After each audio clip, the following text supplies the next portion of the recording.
Hello and welcome back to an all-new deep dive. Today we're going to be talking about the rise and fall of Kylie Cosmetics. Okay, this is a very polarizing brand. You either love it or you hate it, but I'm really excited to talk about the brand story, where they started, where they are today, and how they got there. If you like this style of video, I have a full playlist. Most recently, I did one of these on Glossier. We've also done Morphe, Makeup Geek.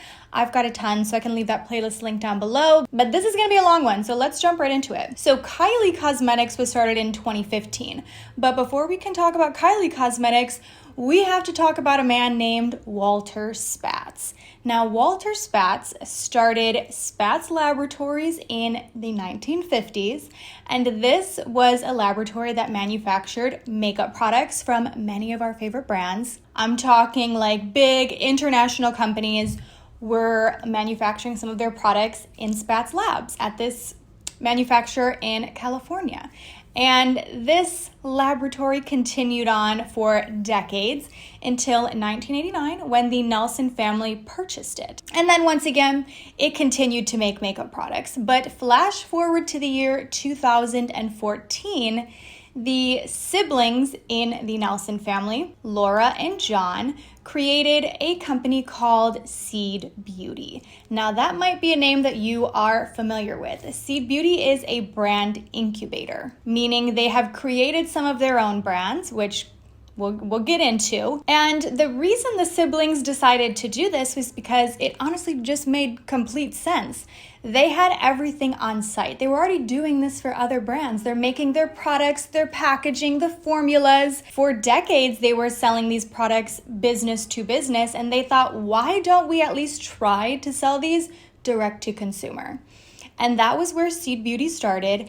And the first brand under the umbrella, you probably know, was ColourPop. So they started ColourPop in 2014, very shortly after creating Seed Beauty. Now, ColourPop was a huge success for Seed. They actually broke even in 9 months. And very shortly after this, Seed started their second venture, which was Kylie Cosmetics. Okay, here's where our brand of the video comes in. But also for the record, in the future, they also made KKW Beauty, Tati Beauty, Fourth Ray, Soul Body, like lots of other brands. But let's focus on Kylie Cosmetics. Okay. So as you probably know, Kylie Cosmetics was created by Kylie Jenner. You probably know more about Kylie Jenner than you maybe even want to, but let's do a little brief history for the sake of the video. Currently, Kylie is 25 years old. She is the mother of 2, but we were first introduced to Kylie when she starred on her family's cable television show, Keeping Up with the Kardashians. Now, she was on this show. Like, this show started when she was 10 years old. And we've kind of been watching her life unfold ever since. She is the youngest sister in the Kardashian-Jenner blended family. And love it or hate it, the show Keeping Up with the Kardashians was wildly successful. It ran for 20 seasons on E, and this really was where we were first introduced to Kylie. Now, I could go on an entire rant about the exploitative nature of a 10-year-old being on a reality television show in some of their most vulnerable years before they're really even old enough to understand what's going on and the long-term effects of it, but I digress. Now, in current day, Kylie Jenner is incredibly well known. She is the 3rd most followed person on Instagram, and she was pretty much just as popular and well known when she created her beauty brand in 2015. Now, to paint the picture, at this point, this was when we saw a really big change in Kylie Jenner's lips. And she noted that a big part of the reason she wanted to create her brand was basically to capitalize on the insecurity that she had of thin lips. So her lips were always very thin. She received a lot of criticism for it. And the narrative that Kylie and her team would always echo is that she didn't have any lip fillers. This was just lip liner, which we have now learned was definitely lip filler, and arguably we kind of all knew that at the time. But because we were sold this story that there's no lip filler here, this is just makeup, people were really curious about the makeup products Kylie wore. And I was watching some interviews with Kylie, and she said everyone always wanted to know her lip color. She was like, someone could be interviewing any of my sisters, and the first thing they would ask them was, but wait, what products is Kylie wearing? Like, what are her lip products? So because of this buzz already surrounding Kylie Jenner's lips, they wanted to capitalize on it and sell lip products. So before Kylie Cosmetics was Kylie Cosmetics, it was Lip Kit by Kylie. And they launched with 3 lip kits. We've got 3 shades. We had Candy K, Dulce K, and True Brown K. And all of these included a liquid lipstick and a lip liner. Now, I thought this was really interesting because I was watching some videos from Kylie's team, and the way that they described this, they were acting like Kylie Jenner invented lip liner. They were like, nobody was doing this at the time. There was such a gap in the market. They kept using that phrase, a gap in the market. They're like, lipsticks that matched lip liners just didn't exist in 2015, which I would have to disagree with. However, that's what they decided to create. You know, you've got this lip kit. It's got the 2 products, which I will say, after this, we started seeing more brands do lip kits, like multiple products that you would need for one look in one. However, my critique with a lip kit of a liquid lipstick and a lip liner is that the main benefit of a liquid lipstick is that you have now omitted the need for a lip liner, but regardless, these were very popular. And in November 2015, these became available, and if you remember, they sold out like that. They sold out within less than 60 seconds. But they only stocked 15,000 units, which was incredibly surprising to me, knowing the star power that Kylie Jenner has now and had at the time. They very well knew that the demand would be significantly higher than that. And I don't work on the production side of cosmetics or anything, so I can't speak to a standard size here. But from what I've heard, 15,000 is relatively low, especially based on the fame that Kylie Jenner has. And I wanted to even compare another incredibly popular launch that came out in 2015 around the same time, and that was the Jaclyn Hill Champagne Pop Highlighter. And for that product, it also sold out in minutes, but they sold out 25,000 units.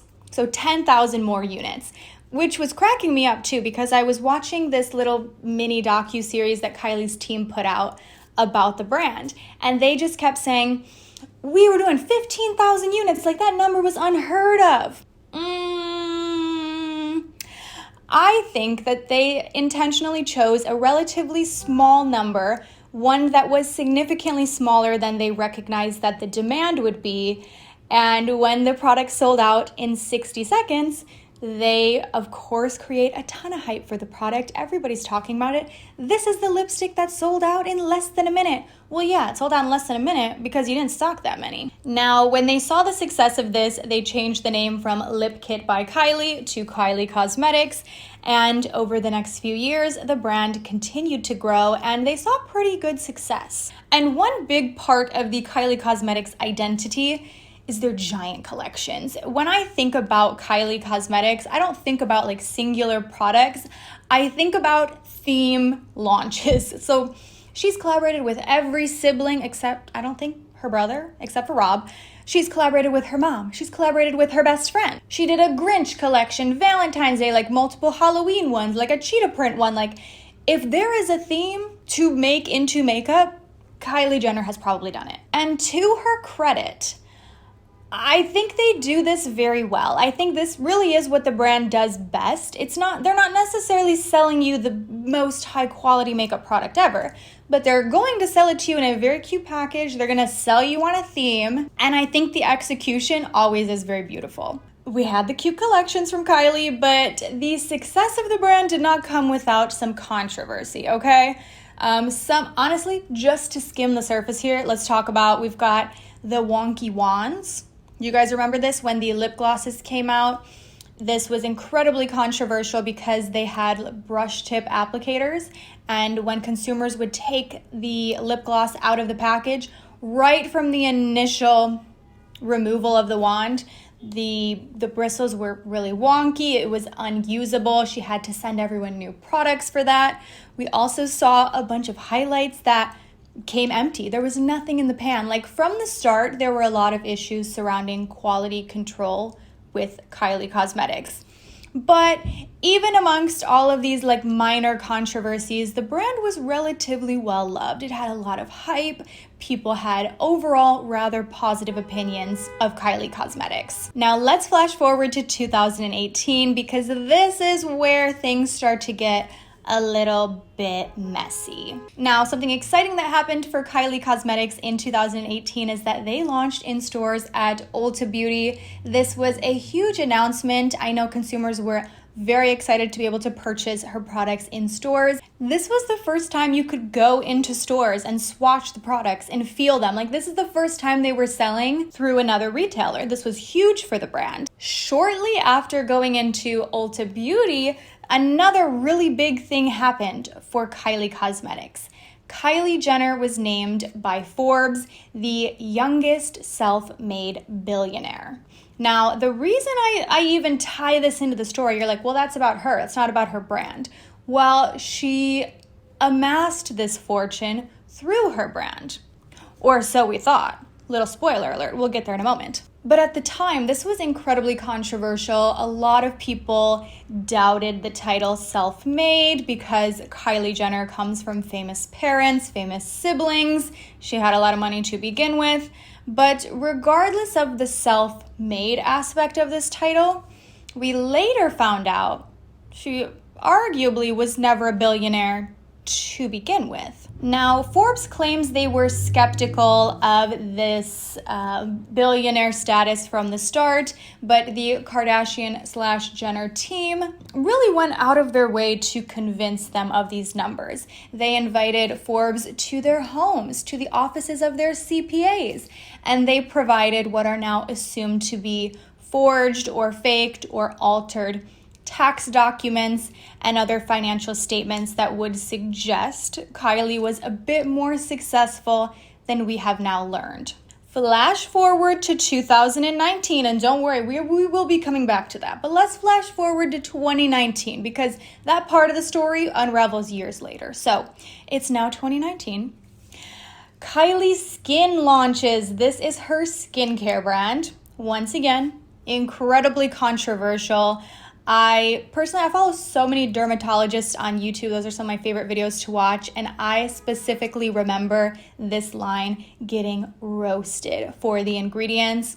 Specifically, there was a walnut scrub that was frequently compared to like a St. Ives facial scrub. There's also a very famous video that went quite viral of Kylie washing her face with her products, but like not really using them. So people were a bit skeptical about Kylie's skin. What we also saw happen in 2019 was Kylie sell a 51% controlling stake of her brands to Coty for $600 million. And at the time, Kylie Cosmetics was valued at $1.2 million. Now, if you're not familiar with Coty, they are a giant international beauty conglomerate. They have a bazillion brands under their umbrella. Some notable ones include Rimmel, Philosophy, Marc Jacobs Fragrance, CoverGirl, and now Kylie Cosmetics and Kylie Skin, and then eventually Kylie Baby. This was when things started to unravel a bit because Coty is a public company, so a lot of the finances surrounding Kylie Cosmetics were now publicly available. And people started looking into this, and the numbers weren't adding up with what the Kardashian-Jenner team told Forbes.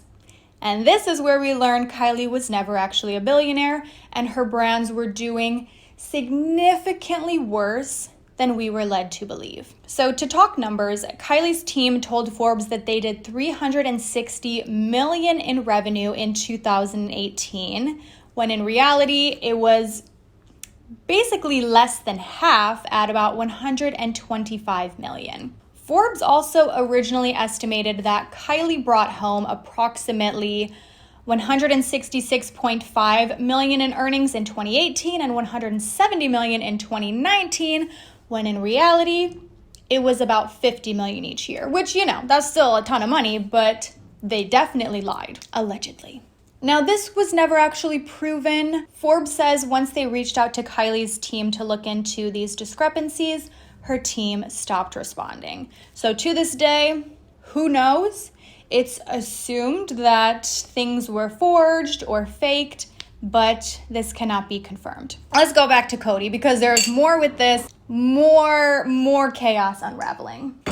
So once Cody shareholders found out how much Cody had overpaid for Kylie Cosmetics once these numbers became available, they were rightfully very upset, which led to yet another lawsuit where they accused Cody of engaging in a fraudulent scheme by dismissing materially false and or misleading statements about Cody's operations and prospects. Cody was also sued by Seed Beauty over this Kylie acquisition. That's why we had to talk about Seed Beauty a bit in the beginning because it all makes sense later on for this point right here. So after Cody acquired Kylie Cosmetics, I mean, this actually also applies to KKW. They don't own as much of KKW, but it does apply to them as well. But Seed tried to sue them for the misappropriation of trade secrets. Now, the lawsuit alleged that Kylie knowingly shared trade secrets with Cody. What does secrets entail? We don't really know, but it's assumed that this is product formulations and operations, which it makes total sense that Seed would want to protect that because, like we said in the beginning, they make so many other brands. So, of course, they don't want Kylie to take this formula to Cody because even though the formulations are different between every brand, I can assume there are similarities there that they don't want their competitors knowing, especially because, like we said, Cody owns so many brands. Now, this was eventually settled out of court, but this led to Kylie Cosmetics having to change all of their formulas.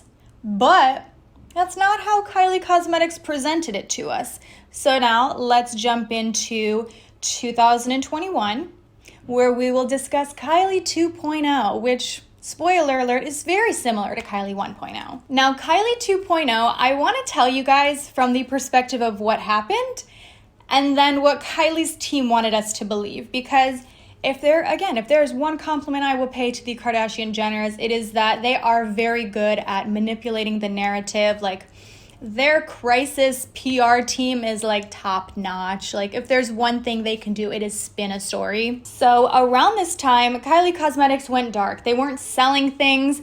Their Instagram, they deleted every single photo, and this is because they were being sued and they couldn't use those formulas anymore. And so they went dark and silent for a long time. People were questioning, are they going out of business? What's going on here?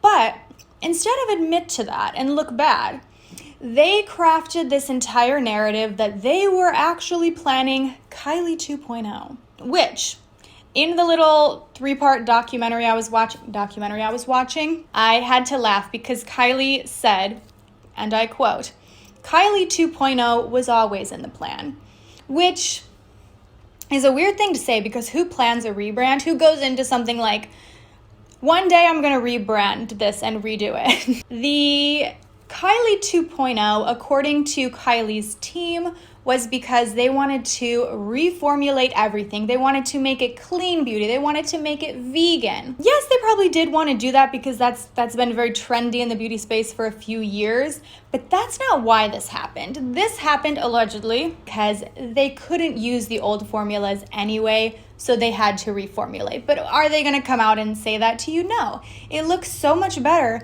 to hide all their Instagram photos, do this rebrand, do this 3-part series about how they're rebranding and evolving. And then when Kylie 2.0 finally launched, it was basically the same thing. I want to pop on the screen 1.0 lip kits versus 2.0 lip kits.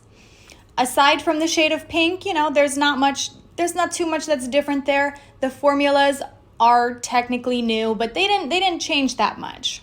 Let's talk about Kylie 2.0 and where they're at today and kind of my opinion and what I assume will probably play out. First of all, I do think Kylie Cosmetics has lost a lot of the hype that it had almost a decade ago when they were first started. But I do think that Kylie Cosmetics really led the way for a lot of other influencer brands. Not to say they wouldn't or could not have existed without Kylie Cosmetics, but we have noticed a lot of brands really molding themselves after Kylie Cosmetics because the brand did see a ton of success in the beginning. Now, I did say in my 2023 makeup predictions video that I think this will be the first year that we see a major celebrity or influencer brand close.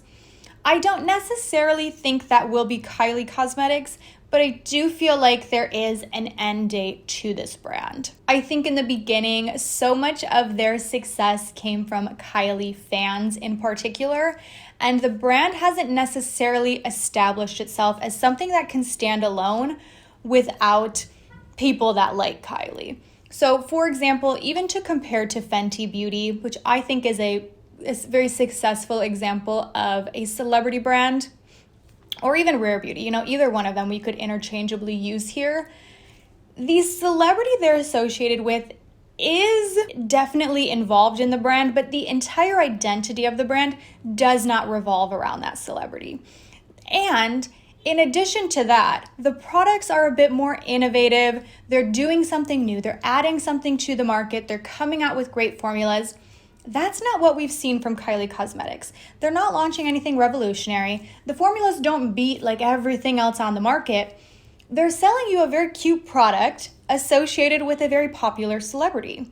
But beyond that, there's not the substance to Kylie Cosmetics that we've seen in successful celebrity brands. And at the end of the day, I don't think there are too many incredibly successful celebrity brands that could stand on their own without identifying with the person that they're made in collaboration with. It also seems that Kylie is even shifting her own focus. She's created Kylie Skin, she's created Kylie Baby, she had her swim products for a bit there, so she seems to be diversifying a bit to the point that I almost wonder if this is her way to eventually kind of phase out of Kylie Cosmetics. Similarly to the way that we saw KKW Beauty fizzle out, and now Kim has Skin by Kim.